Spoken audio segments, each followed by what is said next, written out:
You create a company that's like close to being a fascist, and then like. Okay. How am I? Sorry. Let's go through this. How am I a fascist? Dude, like Can you name one thing I believe that's fascist? You believe that like you on. Oh, shit. Don't boo him. Let him think. But I'm such a bad fascist. I let the people who disagree in open mic to talk to me for 2 hours uninterrupted. Okay. I'm an awful fascist. I'm more like a free speech liberal of the 1970s, not a fascist. But I just want to say Turning Point USA is a evil company that was funded by thousands of fracking companies, and that just... No, it's not thousands, but we do have some frackers that give us money. But and then all it is making the rich more rich. Fascism to fracking. That's all it is. That's all it is. Okay, again, I'm happy to have a debate. I can see you're getting kind of fired up. I'm sorry. So, but why are we evil? Like we're having a nice discussion. Because all of a sudden you're calling me like because a fascist. It seems like you just want the rich get even more rich. Like we haven't talked about the rich at all. I mean, so. You don't even know my positions on this stuff at all. And by the way, just so we're clear, the wealthiest counties in the country all vote for Democrats. You know that, right? 8 out of 10 of the wealthiest counties in the country vote for Democrats. The wealthiest people, absent Elon Musk, are all on the left. Jeff Bezos, George Soros, Mark Benioff, Mark Zuckerberg, Laurene Powell Jobs. On the left, yes. The richer you are, the more likely you are to be a Democrat and on the left. Explain that to me, please. The numbers speak for itself. The Democrats are the party of the oligarchy. Can you name one tech CEO outside of Elon Musk that is a conservative? I personally think. Let me think. Peter Thiel. Yeah, that's one. That's one. Larry Page, Google, on the left, worth $120 billion. Sergey Brin, Google, $130 billion on the left. Laurene Powell Jobs, Mackenzie Bezos, Jeff Bezos. If they're on the left, what has they done that was like quote unquote to do the left stuff? Well, okay, so Larry Page gives money to left-wing NGOs all the time. Like, if you're on the left, I don't think you will ever be this rich. Well, they are. You know why? Because the left they're not. No, because they're not. The left is a scam. The left uses How is this? Let me tell you why. It's a good question, actually. The left uses people like you that think that, oh, we're going to fight the rich. Well, they protect their oligarchy. While you guys have to keep on working hard and never own anything, when we conservatives are the ones that actually want to restore the American middle class and bring jobs back to this country. How would you restore? Let me finish. Let me finish. The left uses people like you every day, and they use people on you by the trans thing, the abortion thing. Keep voting for us because the fascists are going to take your rights away. When who's funding the left? The richest people. George Soros. Do you know who rich George Soros is?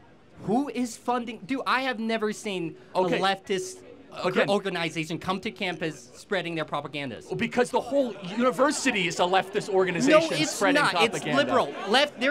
There is a clear-cut difference between a leftist and a liberal. Please make that You're coming right. after this in a good way because I'll just say Democrat politics, okay? Okay. Almost every major, powerful, wealthy person in the country, over $100 billion in net worth, with the exception of one person, Elon Musk, is on the cultural left and gives money to the left. Mark Zuckerberg gave $400 million in the 2020 election to help get Joe Biden reelected through the Center for Technology and Civic Life. Mackenzie Bezos. That helps his case. Obviously, he would donate money to his... Okay, but hold on. One second. Mackenzie Bezos with $45 billion, major Biden backer.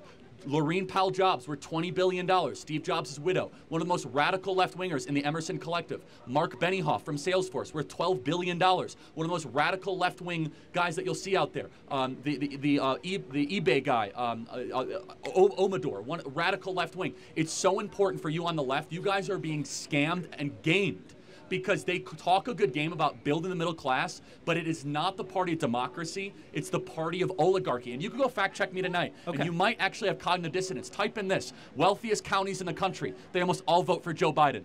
Who gives the most political donations to the left? All the wealthy people. Go look up the top billionaires on the Forbes list, the top 100. Only about 10 of them give the Republican, the other 80 give the Democrat, the other 10 don't give at all. It is mind-blowing when you realize the shift in power the last 10 years. Republicans used to be the party of the rich. You know what changed?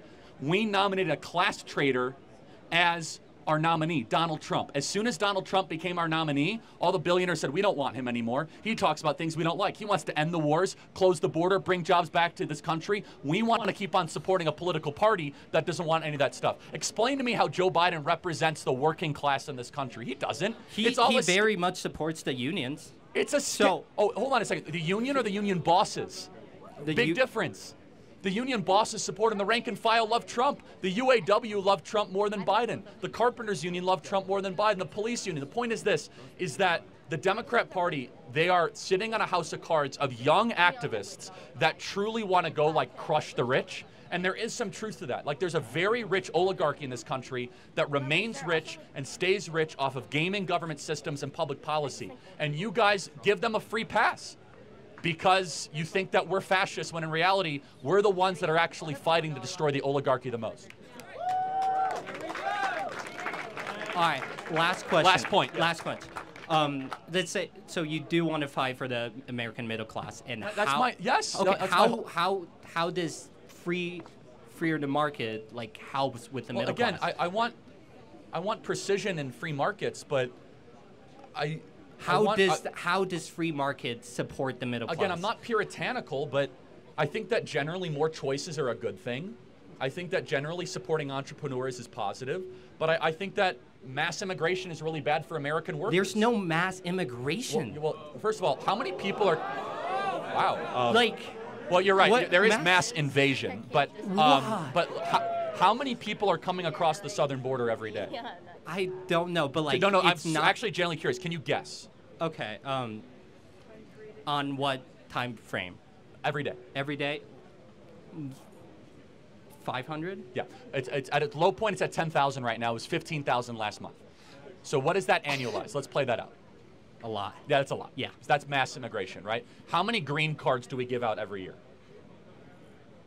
Oh, probably a lot. Yeah, a lot. About 1.2 million. Well, right? what's wrong with giving out green cards? I'm not saying anything wrong. No, you said there's no mass migration. So I'm just trying to tell you, we do have mass migration, right? We have 3 million on the southern border, and then we have 1 million green cards, right? That's 4 million a year, right? Which is basically bigger than most U.S. states.